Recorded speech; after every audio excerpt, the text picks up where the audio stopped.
कैलाश पर्वत की निस्तब्धता में एक दिन ऐसा आया जब स्वयं महादेव ध्यानमग्न थे। आकाश स्थिर था, वायु शांत थी और सृष्टि जैसे उनके श्वास प्रश्वास की प्रतीक्षा कर रही थी। तभी दूर से एक तेजस्वी वानर रूप प्रकट हुआ।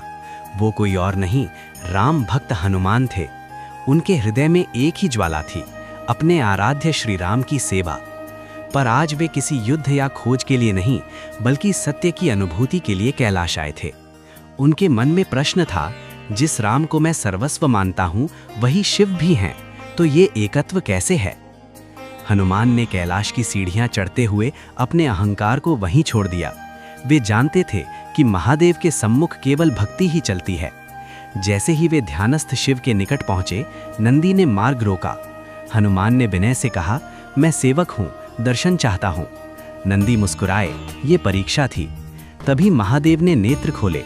उनकी दृष्टि में करुणा भी थी और अनंतता भी। आओ वायुपुत्र, शिव बोले, तुम्हारी भक्ति ने स्वयं समय को यहाँ रोक दिया है। हनुमान ने दंडवत प्रणाम किया। शिव ने पूछा, क्या जानना चाहते हो?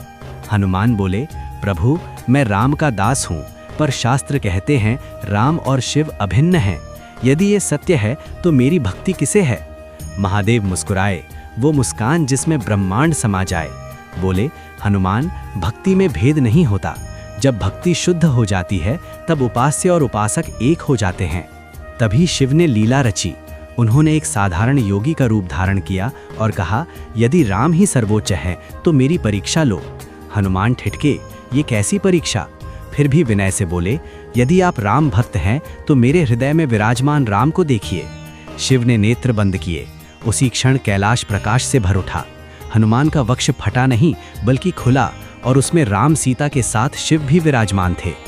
हनुमान की आंखों से अश्रुधारा बह चली। वे समझ गए, भक्ति जब परिपूर्ण होती है तो द्वैत समाप्त हो जाता है। महादेव बोले, देखा, राम मेरे हृदय में है और मैं राम के।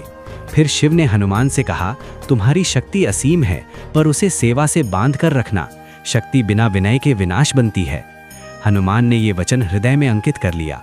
तभी शिव ने उन्हें वर दिया, जब जब अधर्म बढ़ेगा तुम्हारी कथा राम कथा के साथ गूंजेगी और जो तुम्हें स्मरण करेगा उसे भय नहीं छुएगा। कथा यहीं समाप्त नहीं होती। एक अन्य समय जब लंका विजय के बाद हनुमान गर्व से नहीं बल्कि कृतज्ञता से भरे थे, वे पुनः शिव का स्मरण करने लगे। उन्होंने देखा कि राम ने रावण वध से पूर्व शिव की आराधना की थी। तब हनुमान को और गहरी अनुभूति हुई, सेवक वही है जो अपने आराध्य को भी आराधना सिखा दे। यही कारण है कि राम भक्ति में शिव भक्ति स्वतः समाहित हो जाती है। शास्त्र कहते हैं, हनुमान ने एक बार शिवलिंग की परिक्रमा करते हुए कहा, जो राम का नहीं वो मेरा नहीं। शिव हंसे और बोले, और जो मेरा नहीं वो राम का नहीं।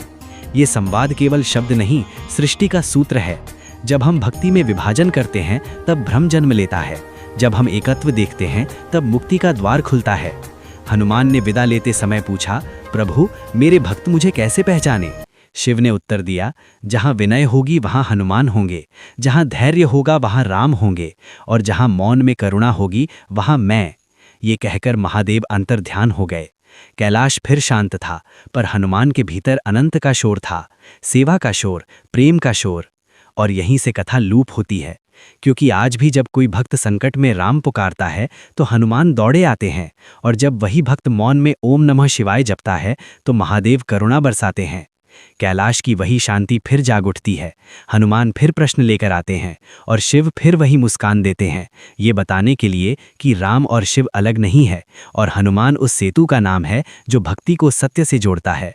और इसी सेतु पर खड़े होकर कथा वहीं लौट आती है, कैलाश की निस्तब्धता में, जहां महादेव ध्यानमग्न है।